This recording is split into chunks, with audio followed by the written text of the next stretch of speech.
Mesdames et messieurs, bienvenue à ce nouveau numéro de votre émission Version de fait. Comme vous le savez, tout récemment, il y a eu visite en République démocratique du Congo de Jean-Pierre Lacroix. Il est le chef du département des opérations de paix de l'ONU. Aujourd'hui, nous avons comme invité M. Thierry Mukelekele. Mbote ndeko Thierry Mukelekele. Mbote pe ba nyoso ba kolanda biso lelo. Tosepeli koyamba na émission na biso, tozana ba sujet ebele oyo tokolobela lelo vraiment na kati ya émission na biso. Tout récemment, Jean-Pierre Lacroix auti koya na Kinshasa. Tomoni akutani na ndeko Tshisekedi, akutani pe na ba politique ya opposition, akutana ki pe na ndeko Premier ministre. Mais est-ce que toki koloba ke visite na ye ezali justement lié pour na makambo etali est ya mboka na biso? Visite wana etali kaka SCT. Etali masolo ya mboka. Parce que virage oyo Congo ekomi kozwa niveau ya libanda na ba indicateur na bango tokomi kokende na rouge. Alors, lokola bango renseignement na bango eza ndenge longo bami, c'est-à-dire le renseignement est anticipatif. La sécurité est préventive. Nde aye atala lolenge nini bayi politique bakoki kosangana basolola po tension ekita na mboka et puis totala pe makambo a est, makambo ba mobondo kotoyo. Voilà. Donc aye po na ba enjeu politique na sécuritaire y a sous-région. Principalement République démocratique du Congo. Puis depuis crise post-électorale, crise wana et memeli biso ba crise mosusu. Memeli biso ba crise mosusu kasi to mona ki na réunion asala ki na bandeko ya opposition, ndeko Martin Fayulu pona ye amona ki que ayebisa ki ndeko Lacroix que esengeli to kene na dialogue pona toyeba ko gérer topé koyeba ko traiter makambo etali crise sécuritaire ya partie est ya mboka na biso. O kanisi ke likanisi wana ezalaki eza penza malamu oyo ndeko Fayulu azali koloba makambo ya dialogue, cohésion nationale. Est-ce que yango ndeko zongi sa penza kimia na partie est? Ndeko Fayulu akena mwa lombango. Akena lombango parce que masolo ya dialogue ezande na makoki ya ye moko mokonzi ya mboka. Na article 69 yende aza na makoki wana soki amoni que niveau ya ba institution boyokani ezangi, niveau ya ba mboka boyokani ezangi, banungu ekomi kolamuka bisika ebele na Congo. Na article wana epesi ye nzela abengisa ba Congolais tofanda tobeta masolo. Mais mwana mboka Martin Fayulu ye aboyela Joseph Kabila eloko wana. Alobaka que lokola Kabila abengi ba opposant wana ezande bao baza pembeni na ye. Ce sont ses alliés. Tu le sais que Fayulu baza pembeni ndeko Tshisekedi. Bon ngana zoloba maloba oyo ya. Oh yé d'abord Fayulu alobela kaka ndeko Kabila. OK. Alors lelo oyo ye azui mutu ya ko benga ba Congolais basolola. Première question en tant que qui? Aza nani? Sur le plan constitutionnel, aza na qualité te. Pona yo ndeko Fayulu aza na qualité ya ko aza na qualité te. Soki ezalaki na ba proposition. Mbele il fallait akutana na grand frère Moïse Katumbi, na ba Olivier Kamitatu, na ba Franck Diongo, ba Mvwemba, nanu abongama na Lamuka. Ba bongisa yango, tomona bomoko, et puis Lamuka ekende kokutana na ba résistant, c'est-à-dire le FCC, PPRD, na ba personnalité politique au baza, na président honoraire Joseph Kabila, bakutani basololi bazwi nzela sima ya nzela wana nde proposition elingaki ebima que biso bayi opposition tomoni que po mboka etelema tolonga makambo ya este wana esengeli mokonzi ya mboka obengisa biso tosolola. Parce qu'il faut demander au chef de l'État à organiser dialogue wana. Il n'y a que lui. Parce que dialogue, mbongo à l'État nde ekobima, yenda akopesa bisika, soki ekozala na Kinshasa, soki ekozala na Est, soki ekozala na Katanga, soki ekozala na Bandundu Équateur. Mais toyoki na makanisi ya ndeko Fayulu akoloba eke ye alingi ete bandeko ya SCC, église protestante, na bandeko ya église catholique, bango nde senko bayeba ko convoquer dialogue wana na proposition oyo ya sali, mais okanisi ke likanisi wana ezali malamu te ya ko eza mokonzi ya mboka nde akoloba kozwa initiative wana po dialogue na biso ezwa neutralité, ezwa pe forme pe forme ngo peza la na mwa neutralité ngo voilà na bengisi bayi église ezala SCC ba musulman ba nini baya bango baye bisangai lolenge nini tokosolola, mais c'est le président qui donne l'initiative parce que prérogative eza ya ye, qualité eza ya ye.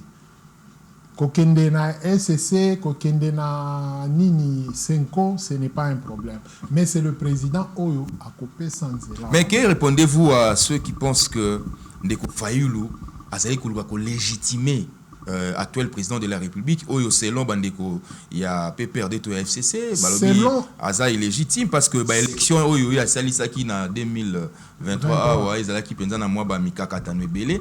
Est-ce que toki koloba ke ndenge ba koloba ke Fayulu égal Tshisekedi topé maloba oyo ndeko Tshisekedi selinga ki aloba atie yango na monoko ya Fayulu, est-ce que yo moni penza ke makanisi wana ezali ko kende selon ye moko Fayulu ezandengona? Parce que makanisi na ye wana est rattrapé lelo. Yende abetela biso masolo wana. Ke bomoni ba kamere ba nini baza bato ya Kabila. Hein, soki boke na oyo bato wana bazo kende oyo baza bato ya Kabila.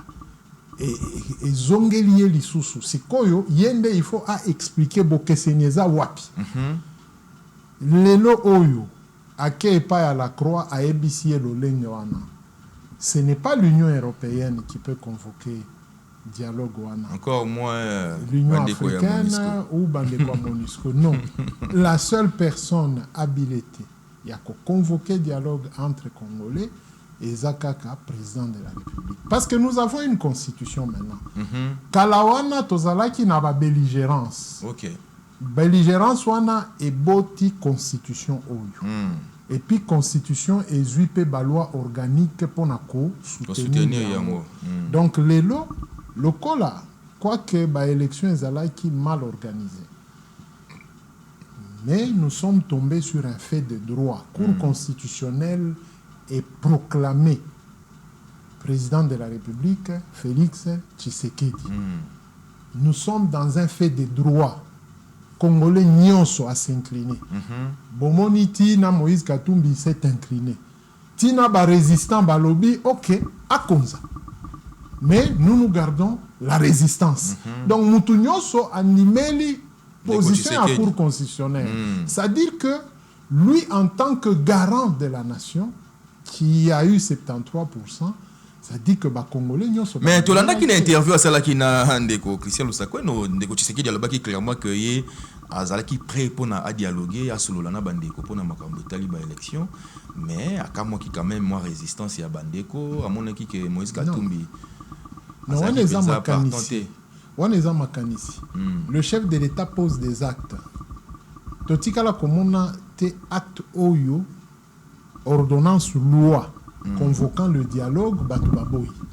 Lelo Batubazo boya parce que Fayulu n'a pas qualité. Peut-être que mandat ok, soki mandat et outil et pas ya président de la République. Il faut une ordonnance.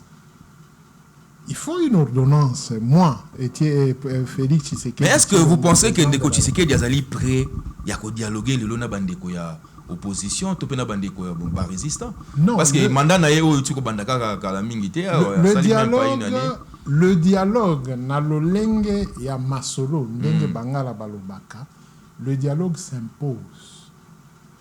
Omoni ce qui est mokonzi ya mboka amoni ke mboka ezotambola bien. Il ne peut pas nous inviter au dialogue.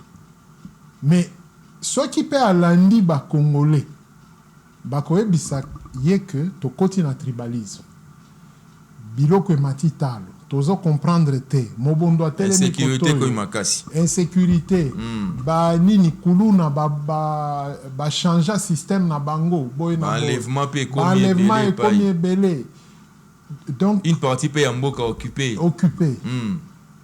wana nyonso eza ba handicap mabe oyo ekoti na mboka alors ezosenga kongomani nyonso apesa makanisi na ye na maele na ye po totelemela biloko ya mabe oyo ekoteli biso. C'est pourquoi le dialogue est nécessaire. Dialogue oyo biso ba communicateur to yebeli, c'est ce dialogue là. Mais ba format na ba formule des opposés problèmes. Mais bandeko ya FCC balobi ke ndeko Tshisekedi a respecta kande ba accord te. Problème des aliwa na balobi azalaki na bango na coalition FCC cash a respecta ka ba accord te bandaka kokosela bango makambo nde balobi tolingi na biso te soki dialogue bakene kaka yena Fayulu bakene kosola kuna yo moni ils ont raison. Le FCC a raison ou le PPRD bazan a raison. Yakobo ya arrangement parce que biso, je me répète, en tant que communicateur expert en communication masolo dialogue eza ya motuya, personne ne peut refuser, même le FCC ou le PPRD, mais ezande format des opposés problèmes. Mais qu'est-ce que vous proposez alors? Et le côté proposé, c'est-à-dire que le président se rende compte que Mboka est bien té. Si lui, le chef, se rend compte que Mboka est bien té, Batouebele, na armée, na ba civil, bake libanda. Babiteni ya Mboka est comme katana. Tribalisme mati, makasi. Donc, société est divisée. Voilà. Tribalisme est quotidien na armée.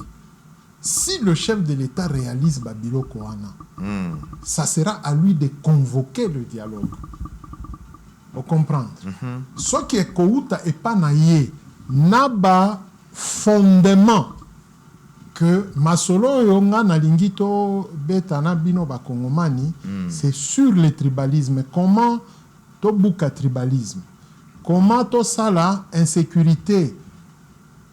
Et le koyo tozo benga banditisme, vol, viol et le kindelo. Et comme si koyo na lopoto bazo benga ngo terrorisme urbain. Parce que tout le monde se sent terrorisé. Tala, awa nazo ya na zui taxi. Oui. Naza na problème à genoux depuis ba nini wana ba empoisonnement. Oh, donc vous avez empoisonné? Oui. Naza victime empoisonnement, mais Zamba Sungi, ma camion se faisait bien.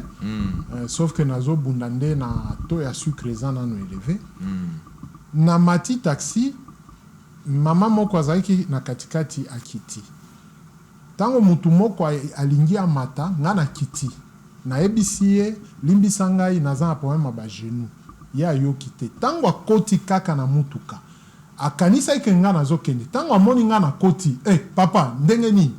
Nde papa voisin l'obité à senga kio qui a na problème à makolo. Donc awa na midi.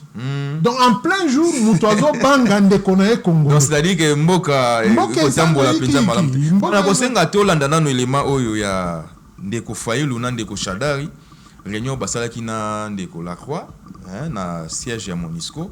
Toyo kana no bango ndenge balobi et puis tozonga poto commenter lisusu. J'ai demandé à M. Lacroix que fait la communauté internationale, que fait les Nations Unies. Parce qu'aujourd'hui, on a l'impression que nous sommes abandonnés à nous-mêmes. M. Kagame empiète, viole l'intangibilité territoriale de notre pays, envoie les M23, c'est le supplétif de l'armée rwandaise, pour détruire les Congo. Les Nations Unies ne parlent pas. Aujourd'hui, on prend M. Tshisekedi en tenaille et on lui dit que non, il doit régler le problème de FDLR. Le FDLR, ce n'est pas un problème congolais, c'est un problème des Nations Unies. Et je lui ai dit que les Nations Unies doivent régler le problème des FDLR parce que quand Mobutu avait demandé à ce que les FDLR rentrent chez eux, les Nations Unies, la France, les États-Unis, la Belgique ont refusé. Et aujourd'hui, ça devient un problème du Congo. Maintenant, en ce qui concerne ces processus de Luanda ou de tel autre, je dis à M. Lacroix, nous voulons un processus de Kinshasa. C'est pour que les filles et les fils de ces pays se mettent ensemble, comprennent les causes profondes de leurs problèmes, qui comprennent, qui se disent la vérité et qui se réconcilient en vue de la cohésion nationale pour affronter les ennemis extérieurs là où il y en a. Aujourd'hui, la situation est claire. Il y a illégitimité du pouvoir. Ceux qui ont gagné les élections et qui les ont gagnées avec 75%, ils ont un gouvernement, ils ont un parlement, ils ont les provinces, ils ont les territoires et apparemment, tout fonctionne normalement d'après eux. Mais il n'y a rien qui fonctionne. Qui demande ce dialogue-là? On va dialoguer pourquoi? Mais pourquoi vous ne parlez pas de dialogue avec ceux qui occupent notre territoire national? Aujourd'hui, notre souveraineté est entamée. Pourquoi on ne dialogue pas avec ces gens-là? Parce qu'eux, ils vont donner ce territoire. Ils vont remettre ce territoire au Congo. Vous demandez à l'opposition ici non armée, vous allez dialoguer sur quoi? Si on dit on doit dialoguer, on connaît la personne. Est-ce que la personne respecte les engagements? On nous a parlé de Genève. Est-ce qu'on a respecté les engagements? On nous a parlé de Nairobi. Est-ce qu'on a respecté les engagements? Il y avait la relation FCC-Cash. Est-ce qu'on a respecté ça? À mon avis, c'est une diversion tout simplement pour dire qu'on a appelé les gens là-bas et puis on va changer la constitution pour avoir un autre mandat, tout ça. Et nous, on ne peut pas nous piéger par un dialogue. Le problème, il faut que notre pays trouve son intégrité territoriale. Deko Shaddai Alobi, le problème c'est que notre pays doit retrouver son intégralité territoriale. Alors, vous pensez que les lots résistance yabandeko ya FCC, topé réticence na bango par rapport ya dialogue, baza quand même na raison. Yakobo ya dialogue. Baza na raison parce que bazo senga ba garantie. Oyoki ndeko Shadari a épinglé Masolo na bango na président de la République et Simbakite a épinglé ba Masolo Mosusu et Simbakite. C'est pourquoi Soki Mokonzi Mboka attangi bien article 69. Yende akochia ba pilier ya dialogue wana pour sécuriser bao bazana résistance, pour sécuriser parce que Moïse pe azoboye. Azana opposition neti Fayulu. Azana opposition mais tout moni quand même. Je crois qu'azana moi tout monde na gouvernement té hein. En dehors il y a parlement ndeko Salomon Dalinga qui a la candidat azaki candidat na poste ya rapporteur adjoint mais na assemblée mama inamizi azali selon la constitution parce que y a za opposition parlementaire. OK, on a une étiquette ya opposition parlementaire na kati ya parlement. Alors d'accord. Bango pe bazo boya format oyo Fayulu ayena ngo. OK. Voyez-vous? Donc kozanga boyo kaniwana ndezo pesa mbai. Il n'y a que le président qui est garant. Ce qui a pesi ba garantie et que Bachadari ba monique yambaloyo tozana garantie fulani na fulani parce que coalition FCC Cash, il n'y avait pas de garantie. C'était une question de volonté et de confiance mutuelle. Vous comprenez? Kabila sali confiance, Tshisekedi azongi si confiance. Bachadari basali ba confiance na ba Jean-Marc Abound, Jean-Marc Abound ba zongi si confiance. Mais Kalawana, je prévenais.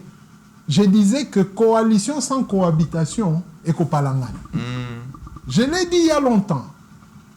Ils étaient en odeur de sainteté. Même Ngana Ebisaka Bango, vous êtes en coalition, mais vous ne cohabitez pas. Parce que Baï UDPS, Bazo Finga Kaka, tu as perdre.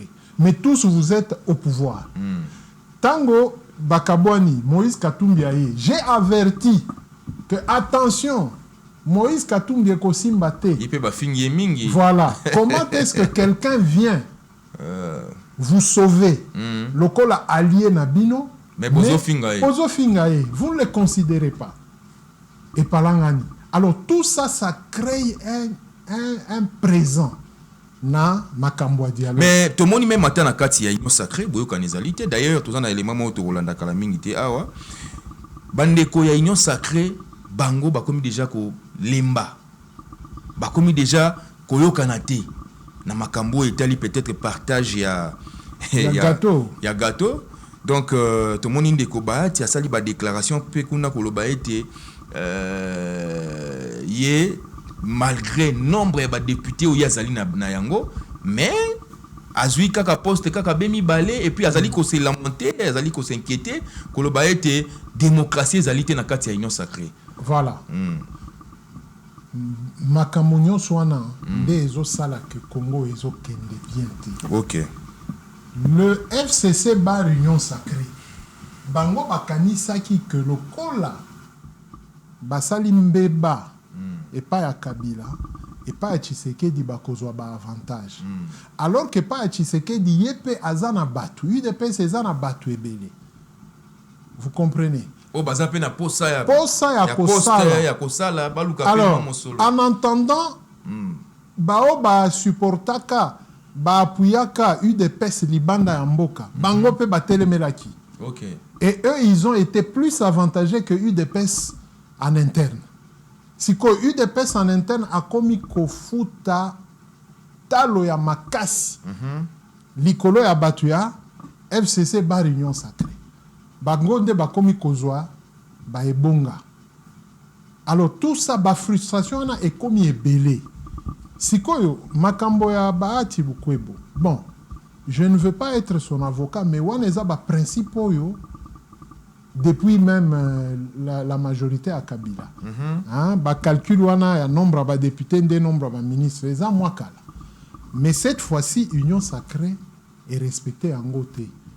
Parce que bango baloba qui soko na 8 députés je crois ou 9 dans la poste ministérielle. Voilà. Mais Bahati je crois na ba 31 Voilà. Donc il devait avoir plus de 2 ministères. Mais Esalemi Lolenge Wanate. Vous avez vu même sur la nomination ou l'élévation de Sama Lukonde na poste Nini à président à Sénat, c'était contesté dans l'Union sacrée et dans l'UDPS. Oui. Voyez-vous. Donc Kabou ya wazali secrétaire général voilà. il y a UDPS. Donc le désordre organisé à Union sacrée nde eloko yo mokonzi mboka ezo senga e afungola miso. Parce que les gens du FCC bar Union sacrée balingi batindika ye a mis tout en amur azala bloqué. Nebo yo moni ba intervention neti ya Thierry Moussene pour Alain Atundu, Eliezer Tambwe, Fumu Toto, tous ces gens-là du FCC bar Union sacrée. Alors tous ces gens-là moni que le lenge tozo kende. Pour ceux-là qui sont mandataires, ils risquent de perdre. Pour ceux-là qui ne le sont pas, balingi ba nommé bango. Alors ils commencent à faire de l'infox et de l'intox contre Kabila. Donc vous pensez que au Bakosa là on a pesa un peu chantage? Même pas chantage. Infox, intox. Et ça chantage té. Donc c'est de l'intox, de l'infox pour Mokonzi Mboka echa bangoka. Parce que s'il le faisait chanter, il devait être nommé. Hein, ba Freddy Mulumba wana. Ba théorie na bango totika la koyoka yango te. Vous n'aviez jamais conseillé Kabila tango azalaki na pouvoir na ba erreur wana. Et puis tout ce monde là ceux qui ont dit bango, ils sont en train de faire la confusion constitutionnelle. Kabila n'est pas signataire des accords. C'est le président qui est l'institution qui engage la République. Quand Kabila part, le président a engagé la République. C'est lui qui vient le remplacer, Azo Koba. Il continue. Mais Bango Balingi Balakisa que l'individu qui a animé, c'est lui qui est propriétaire des accords Wana. Donc vous pouvez faire tomber ces accords. Et les autres nations vont nous trouver comment? Ils vont nous juger comment? Voyez-vous? Donc, communication à Mabé Oyo, leki na biso a eu des pes, bazoti que la batu FCC bar Union sacrée, bazo sala. Ça ne sert pas le chef de l'État et ça ne sert pas lui des pes. Et zola qui sa que eu des pes est maîtrisé de l'autre côté. Tozan a bilenge neti bakabase lewana. Ils défendent valablement l'UDPS. Petit nangai honorable Amisi Makutano. Depuis Kala, ils défendent l'UDPS. Le petit qui vient de se marier, Moukoko, fils. Fils Moukoko. Ils ont toujours défendu. Et biso, na population, to mesana ndenge babana ki ko poata Kabila et tout et tout. Mais bino bozala ki na Kabila. Vous venez maintenant démontrer que tout le temps que vous avez passé avec Joseph Kabila, Botika la koyeba été. Et pourtant, peut-être que Bino de Bobanda ko pesa ba idée wana que non sala boy. Mais dites-vous, na makambo oyo ya ba dialogue, makambo ya ba accord. Qu'est-ce que Freddy Moulumba peut donner du neuf? Qu'est-ce que Alain Atundu peut donner du neuf? Hein? Vieux Koyagialo, ancien gouverneur, Tango Abendiye. Tango Abendiye Atundu. On connaît l'histoire. MP. On connaît l'histoire. Oui. Mais après, comment est-ce qu'il peut être... je ne sais pas utiliser ce terme-là. Mais toi, qui bat Moussou Balobi qui a tout droit pour poste et à conseiller, ceux qui sont en charge de la sécurité à Tshisekedi. Mais il va faire l'erreur. Les cas à la télévision, parce que il y a une connotation, une image, il y a le kabiliste. Bon, il est libre. Au fond, Batika la cause la kabiliste, c'était parce que le kabilisme, c'est une doctrine.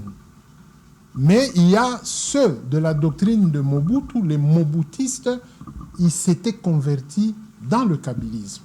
La nuance ou la différence entre les kabylistes et la Kabylie et Zalakamakasi. La Kabylie de Baobake na union sacrée. Ils ont trahi Mobutu parce qu'après Mobutu, qui était Mobutu depuis le nom, trahir Joseph Kabila, qui n'a 18 ans au pouvoir, mais vous avez surprenant que Ndenge Bako soutenir Tshisekedi. Ils ne le soutiennent pas. Bazo soutenir Tshisekedi. Balingi ba utiliser pouvoir au Tshisekedi pour bénéficier. Ouais, c'est tout. C'est tout. Et ça, jeu d'intérêt. Et ça, jeu d'intérêt. Pendant 3 ans, ils sont en train de raconter des histoires. Parce que total à Masolo, il y a accord. Na nini Munoko, président à tout an, Christian Lusako Noama. Oui. Bango Bazui Yango est commis marchandise politique. Si le président de la Cour constitutionnelle peut se saisir, il y a dossier Oyo Yakolobake, Kabila, Aza, Mukolo FCC. Bon, il faut d'abord modifier la loi pour amener l'ancien président devant un juge. Si ça pouvait arriver, ça dit que tous ces gens-là qui font des déclarations doivent être appelés comme témoins ou renseignants. Parce que Bango Bazo Bimisa ba document d'État. Donc ils sont en train de toucher à la sûreté de l'État. Donc sans preuve, sans quoi preuve. Bazo quoi accusé. Mais oui, parce que le président de la République, institution Anna, et Ezayako Bombana, ce qu'on appelle sûreté de l'État. Ok. Sûreté de l'État. Des autres protégés, président de la République. C'est-à-dire, secret nyonsoyo, président Assala, ça ne doit pas être mis à nu. Mais Bango Bazo le Kanaba, plateau de télévision, pour qui sa faiblesse à Congo. On comprend. Mais nalingaki qui tolanda pena no makambo yo bandeko ba député ya Nord Kivu topé ya Sud Kivu balobaki mokolo ya hier na Assemblée nationale bango bakota ki na plénière parce que balobi que état de siège où ils allaient dans Nord Kivu na Ituri et occasionné justement l'insécurité dans cette partie du pays. Alors lelo makambo ko na Goma ezako pesa bango pasi boyo kana ndeko Willy Mishiki ndenge a telemeli makambo ya état de siège ya lobby balingi lisusu état de siège wana te parce que ça ne sert à rien. Bolanda. L'Assemblée nationale n'est pas une caisse de résonance de qui que ce soit. Tout ce que nous réclamons, que nous soyons écoutés. L'état de siège a démontré ses limites. Aucune ville n'a été récupérée depuis que l'état de siège existe. Et c'est malheureux que lorsqu'on présente une proposition de loi, on ne donne pas l'occasion aux députés que nous sommes de pouvoir en discuter. Ça, nous disons non. Nous sommes des élus, nous ne sommes pas des garçons ou des filles de course de qui que ce soit. Tout ce que nous demandons, qu'on puisse nous écouter. Nous avons été envoyés ici pour ça. Et si cela continue, nous n'allons pas attendre que l'agresseur arrive ici à Kinshasa, nous prendre un sandwich, nous irons là-bas nous battre, puisque c'est pour ça que nous sommes ici. Mais, Binoba Sobolandi, Ndeko Tchéri Mukelekele, ce qui est le député national, il y a Union Sacrée, comme il y a Téléméla, Ndeko Tshisekedi. ça prouve que Ndeko Tshisekedi azali ko risquer ko perdre majorité na kati Assemblée nationale parce que makambo ya état de siège wana yo moko moni ndenge batele millions alors que bakendaka kuna soki ba sali mois plénière na bango okomona na ba accorder état de siège lisusu donc ba bakisi lisusu mikolo mais Ndeko Willy Mishiki wazali pe membre ya Union Sacrée a telemeli yango azaye moko te baza na ba député nyonso ya caucus ya Nord Kivu na ya Ituri. Bon, omoni position oyo ba député ba uti kozwa biso tozala kanango depuis kala. Ngana tikala kondimela état de siège wana. Depuis kala, avant même banda nazana nous na prison, je disais à mes co-détenus, mes amis prisonniers que Boro et Kosimbate, ils vont mettre le chef de l'État en erreur. On comprend. Si koyo bango lokola bateleme yango, c'est bien. Mokonzi Mboka et pesaye moi kozonga sima. Parce que moi kobanga réellement, ça dit que dans l'union sacrée, il risque d'y avoir fissure. Mais il y a déjà une fissure. Biso to senga ki que basa la ba élection na ba Ituri wana. J'ai suivi même Ndeko na biso Irakan. Irakan dit ceci, l'armée régulière ezo kanga ba Mboka. Donc Iturien a bougé te. Yende munguna yende rebelle. Voilà. C'est pourquoi, même sans état de siège, l'armée va au front et l'armée va se battre. Si le chef de l'État veut voir clair, naïlo kouana état de siège, qu'il laisse que l'Assemblée nationale est boya kozongis. Mais si ko tango bango babimi na ebité simana bango parce que jusque là les informations je crois, mais la décision nous ne l'avons pas suivie. Qu'est-ce qui s'est passé? Est-ce que on a accordé hormis bao babima qui na salle? Ça je n'ai pas des informations. Mais les députés doivent être solidaires parce que bato bazo kufwa na est. Ce n'est pas ce n'est pas un problème de l'union sacrée. C'est un problème à Mukongomani, à Zokufa.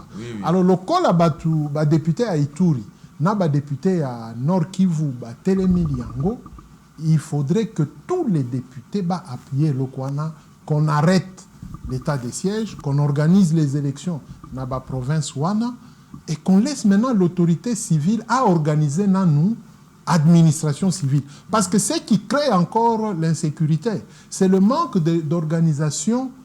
Il y a ni administration civile. L'administration militaire, c'est le commandement. Donc, un militaire ne peut pas faire une organisation ou une administration civile. Lui, il est là comme un commandant. Nagrado yo gouverneur Azanango, c'est un commandant d'armée de plusieurs forces. Maintenant, quand est-ce qu'il a le temps de s'occuper des armées qui sont dans sa juridiction? Nangongani Niaza, il y a qu'à s'occuper na province. Parce que balobi qu'il faut rentabiliser plus les sous caisse et la province, ça aussi ça pose problème. Il n'a jamais rentabilisé, il y a toujours des problèmes. Et il n'y a pas un exercice de contrôle au niveau local. Vous comprenez? Cause à problème, il y a affaires foncières. Hein? Et puis, gouverneur Ango, il est cité. État de siège, c'est ça qu'il faut favoriser en quelque sorte fraude. Hein? État de siège est simbité. Insécurité, on a suivi les corruption et paille. Donc il y a un cafouillage. Violation à droit de l'homme. Oui, il y a un cafouillage. Mais vous pensez que Ndeko Tshisekedi de Sengeli a l'État de siège? Il doit les faire tomber. Il doit laisser que le Parlement, parce que ça le Parlement, que le Parlement demande la levée à état de siège et vite bengisa bandeko na biso ya seni ba organiser ba élection. Vous voyez, la justice militaire prime sur le parquet civil. État de siège. Il y a beaucoup de bévues et beaucoup de violations des droits de l'homme. Voyez-vous? Parce que pour eux, ils disent que nous, la justice militaire, nous sommes là pour punir. Makambo Moutou, il fallait payer 6 mois, une année, justice militaire, 20 ans, à perpétuité, peine de mort. Et on amène des citoyens à la peine capitale et ces populations-là se révoltent, c'est contre le chef de l'État et non contre ceux-là Mais vous suivez quand même des presse qui se passe à Goma. Tout le monde va pillage au salama, va soda, va wazalendo surtout, va piller, va biloko ya bateau. Tout récemment, on a qui va ibi, va téléphone ya bateau. Na boutique moko wana na shop mo bate karaba nani. Est-ce que vous pensez que l'état de siège est échoué? Ils ont vraiment un échec. L'état de siège n'a pas réussi sur toute la ligne et l'état de siège n'a plus le contrôle des forces baoyo bazo bimana bitumba bazo kota na ville ezala ba wazalendo ou bien ba force loyaliste. On ne sait plus contrôler. Chaque commandant ce qui a lembi ayena na Goma. La police militaire aussi ne fait pas son travail. Ba arme eza ebele na ville. Il y a des civils neti bao babomi 2 élèves na école wana. Oui. Ce sont des civils, les wazalendo. Babomi bana wana. Même si on les condamne. Mais où était la police militaire pour laisser des gens se promener avec les armes en plein centre-ville et puis ba kendeko se retrouver na école baboma élèves. Voyez-vous? Tout ça. Mais quand nous allons avoir l'administration civile, les militaires devront rentrer dans la caserne. Bakobanda kozela, ceux qui basengi bango en renfort. Nde babimi bake bitumba. Kokenge la Goma, il fallait bazala zinga ya ville. Na katikati batika police na ba service mosusu et sala musala na police militaire pour maintenir l'ordre et la discipline. Pour maintenir l'ordre et la discipline, to comme penza na suka ya mission na biso kasi sujet moko to bosana ki ezali ya changement ya constitution. To moni bandeko ba députés nationaux to pe ba sénateurs, on dirait ba koluka déjà ndenge nini bakosala pour que baïbana ko changer constitution, to pe baïbana ko modifier l'article de la constitution parce que tout le monde qui devant parler du peuple banderole parce que bandaraka kandengo wana banderole moko ya bandeko ya pouvoir bako senga ba signature ya peuple pour que baïba bongo nako changer constitution à travers une pétition. Initiative wana monia ko ndenge nini to bake zali zone rouge to pe zali eloko moko ki nango ko sala mandenge wana sans problème. Le changement de la constitution ezana ba étape moins ebelé peu moins compliqué. La modification c'est simple. Mais changer la constitution et kosenga population et kosenga peuple congolais. Ezaka kamakambo 100 000 signatures, 100 000 personnes tété. On a modification à la constitution. Mais qu'on changer constitution. Changer constitution. Mais pour ne pas changer constitution, qu'est-ce qu'il faut? Il faut demander l'avis du peuple. Avant d'aller vers le peuple, il faut que tout les différents leaders. Et quel est le bénéfice? Il y a Bino Bozo Senga pour changer constitution parce que Kabila Babo est là. On a refusé à Kabila au travers Évariste Bochab, Naba constitutionnaliste. Mais bandeko ide peso dans le pouvoir, bango de battre les melagande de Joseph Kabila. Curieusement, ils ont gagné bango. Ils ont Bochab dans l'Union sacrée. Batuna Bochab. Ils ont Bochab là-bas. Batuna Bochab. Batuna Mende. Batuna Luman. Ils les ont là-bas. Batuna effet à boomerang et zonga. Ça dit que ce n'est pas une matière très simple, c'est une matière très sensible. To bandana nous, koboya tribalisme, to sala que au lieu baïba 400 millions, baïba ta neti époque ya nini, ya FCC, to banda que yoka non, baïbi 3 millions. 1 million. Baïbi 1 million. Mais le coin 500 millions. 900 millions. Des fois, nazomona que eza le putain parce que ta minde le temps bazo yoka 500 millions. 500 millions de dollars. Et ça budget ba mboka mosusu. Ya mboka mosusu. Tolandi ceux qui Fonds monétaire international et lobby que il y a eu près de 2 milliards 500 millions de dollars oyo vieux nabiso ministre sortant et à finance a engagé sans qu'on respecte la procédure d'Engue. Donc, il y a facilité. La facilité, et puis il n'y a pas de traçabilité. Traçabilité, ça bon, c'est quoi? Et puis, Natongo Bolamou qui Bolingi pour changer la constitution. Mais ça sera très, très compliqué. Parce que la constitution est bloquée moi bino bozo beta bambodi andenga wana siko soki lokwana. Donc les Congolais mais bon va changer constitution pour ndeko Tshisekedi article na libéla na pouvoir yo monité que non, c'est pas une bonne idée. On a besoin d'un sénateur à vie, d'un deuxième sénateur à vie, d'un troisième sénateur à vie.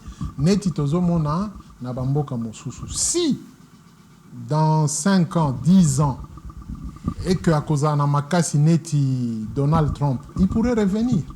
Mais Oyo, c'est le dernier mandat constitutionnel à cause de la Sénat. 5 ans après, 10 ans après, il pourrait revenir. Donald Trump, il en a 77 ans. Donc vous pensez qu'il n'y a pas opportunité aujourd'hui, il y a non, il n'y a pas opportunité. Il n'y a pas opportunité. Mais quand même qu'on modifie l'article, il y a constitution. La modification, ça ne gêne pas. Est-ce que vous savez qu'aujourd'hui, le Katanga a appuyé le changement à la constitution pour la makambo ya fédéralisme? Parce qu'aujourd'hui, au Katanga, le fédéralisme est basé au Sengango. Mais basé au Sengango, pourquoi? Parce que Mbokezo Tambola bien té. Ça dit que le Katanga peut appuyer le changement à la constitution toko taka kana fédéralisme. C'est pourquoi j'ai dit que ce n'est pas un bon jeu. Constitution na biso eza hybride. Fédéralisme na unitarisme au Basangisi, ça ne bénéficie pas le Katanga. Et aucun Katangais n'a de bénéfices. Surtout les 5 dernières années. Le Katanga a beaucoup perdu. Alors, s'il y a ce genre d'idées, il y a qu'à changer la constitution. Eh bien, le Katanga va signer pour le fédéralisme, comme ça, total à ceux qui, Congo central, yango pe zalaka moi fédéral,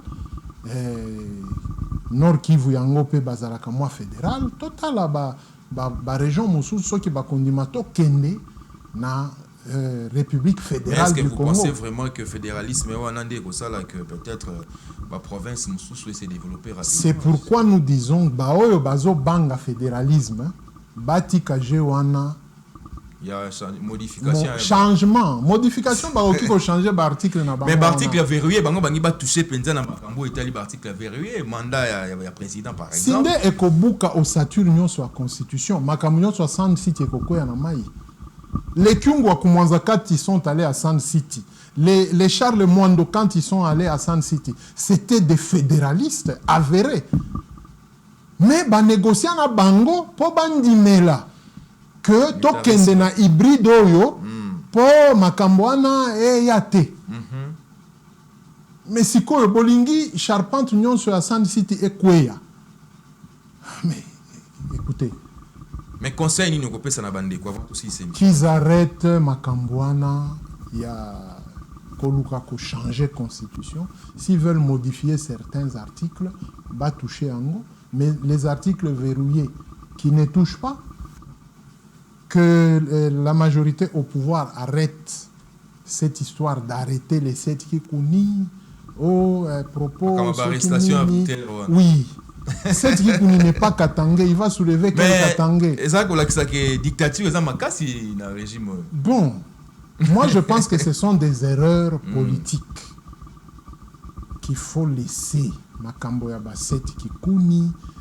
Makambo bao bazo sala ba déclaration. Il y a des déclarations politiques et dans les déclarations politiques il y a ceux-là qui montent des discours politiques qui n'ont rien à voir avec incitation à la haine, propagation des faux bruits.